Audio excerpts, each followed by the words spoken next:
Do you ever get that feeling, that sudden, warm rush when a specific smell or a sound just transports you back in time? For me, it's the smell of freshly cut grass mixed with a hint of chlorine.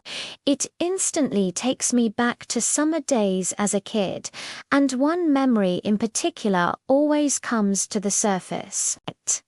It's not some grand earth-shattering event. It's small, quiet, and absolutely perfect. It's the memory of learning to swim. I must have been about 7 years old. We had this small, above-ground pool in our backyard.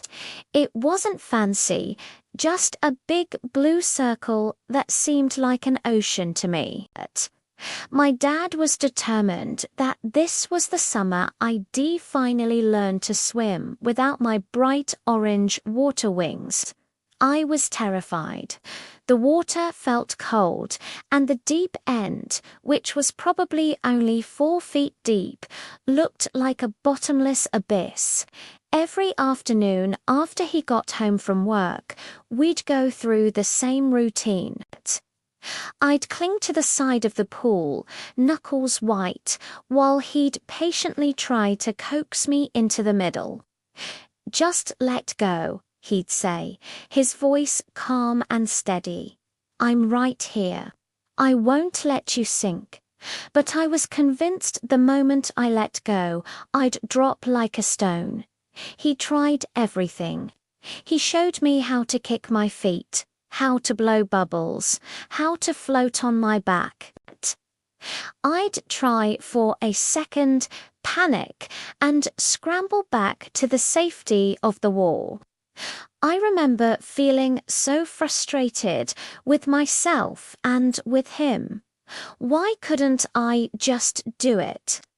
I could see the disappointment in his eyes, not because I was failing, but because he saw my fear and couldn't take it away. Then one day, something shifted. It was one of those scorching hot July afternoons where the air is thick and still.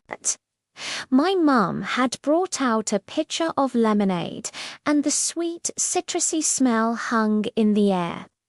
My dad was in the pool, treading water in the center, not saying anything, just watching me.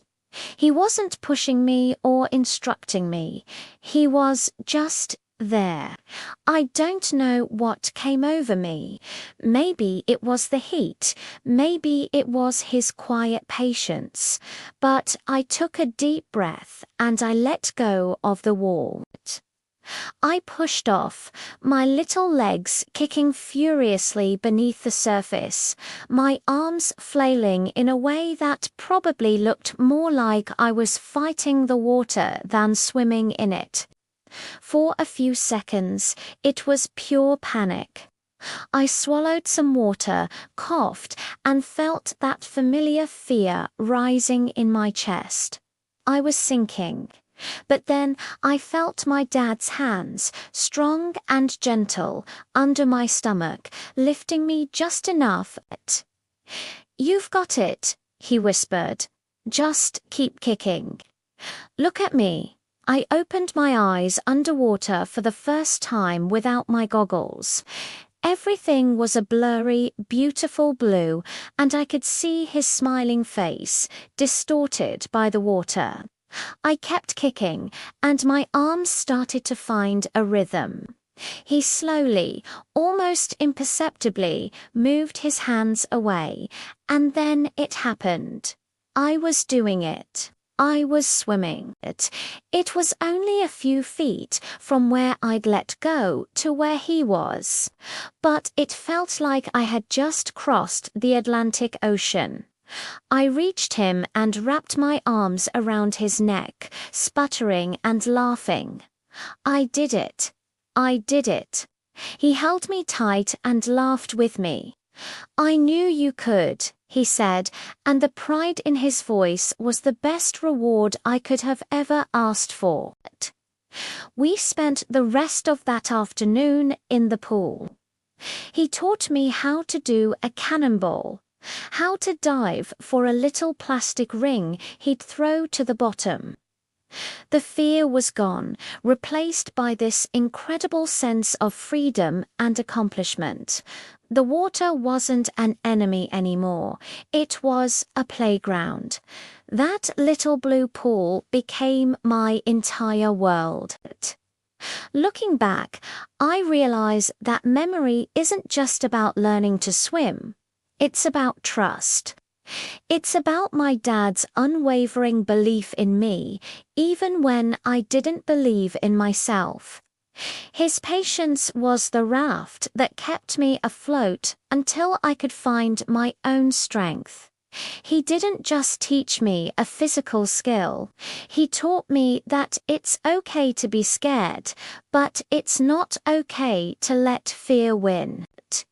He taught me that sometimes you just have to let go of the wall and trust that someone you love will be there to catch you, or better yet, to show you that you can catch yourself. That day also taught me about the nature of memory itself. The most powerful memories aren't always the big, planned events like birthdays or holidays. They're often the quiet, in-between moments.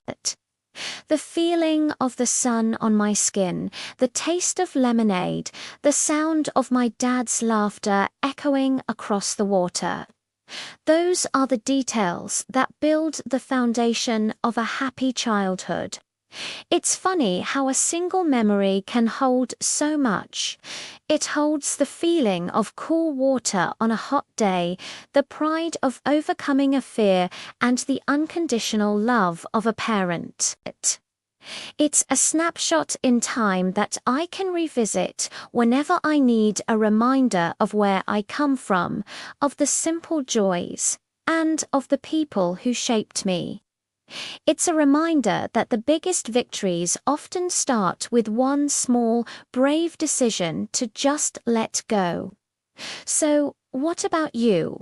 What's that one small, quiet memory from your childhood that brings a smile to your face? That one moment that, when you close your eyes, you can feel, taste, and smell as if it were yesterday. I'd love to read about it in the comments below. Let's share some of that warmth. Thanks for spending this time with me, and I'll see you in the next video.